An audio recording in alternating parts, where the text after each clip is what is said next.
Evil must be punished. Ooh, can I play? Let's see. Let me give a hypothetical here to start off things. Let's say you and I are watching TV. I don't know, football game, Britney Spears acting like a dumbass, whatever. And something catches the corner of my eye, and I turn to look, and the entire sky is green. And I say to you, yo man, the sky is green. Now you're still engrossed in the TV, and so what's the first thing going to be out of your mouth? Well, the first thing out of your mouth is going to be, yeah, prove it, isn't it? Isn't that the first thing out of your mouth? Sure. It would be the first thing out of my mouth. Oh yeah, prove it.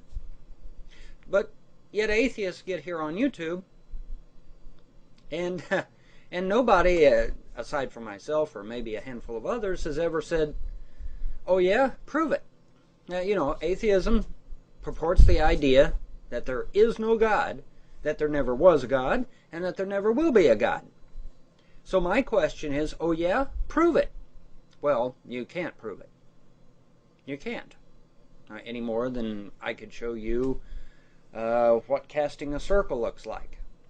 I can do it in front of you, but you can't see the circle because it's a spiritual thing. It's not a physical thing. It doesn't manifest into this plane of existence.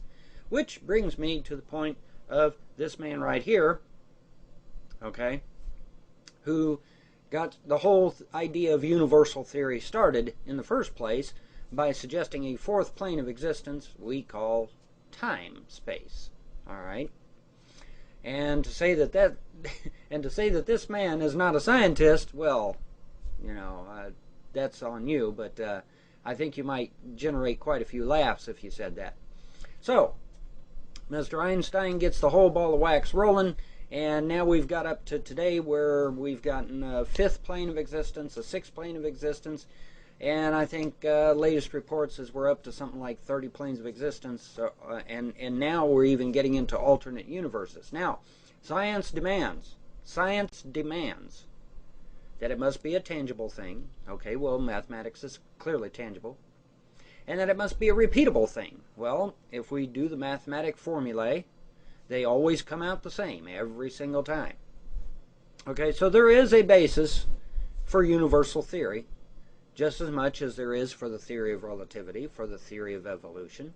I mean, if you're going to call other theories acceptable, tangible, then I see no reason why not to call universal theory tangible as well. Besides, most leading scientists are just now really starting to get rolling with this and clearly pointing out. Now, the reason I bring up universal theory and the various planes of existence and now even alternate universes is this.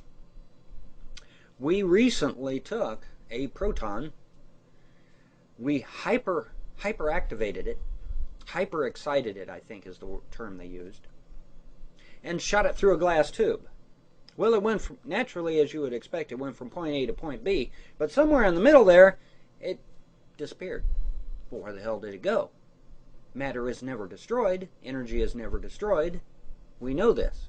So where the hell did it go? Well, we don't know. But it obviously rematerialized at the other end of the tube, didn't it? So where the hell did it go? Well, clearly it must have went into another plane of existence, if not for a brief moment.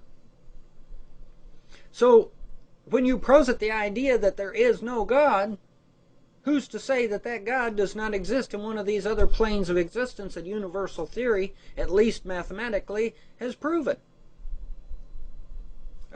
Why not? It's just as plausible as anything else.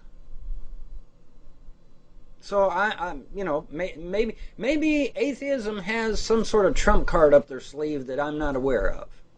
But it just seems to me like, if you're going to posit the idea that there is no God, the first thing out of my mouth is, okay, fine, prove it.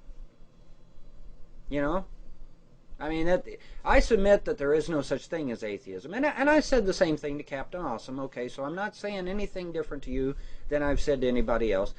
There is no such thing as atheism. The only thing there is agnostics.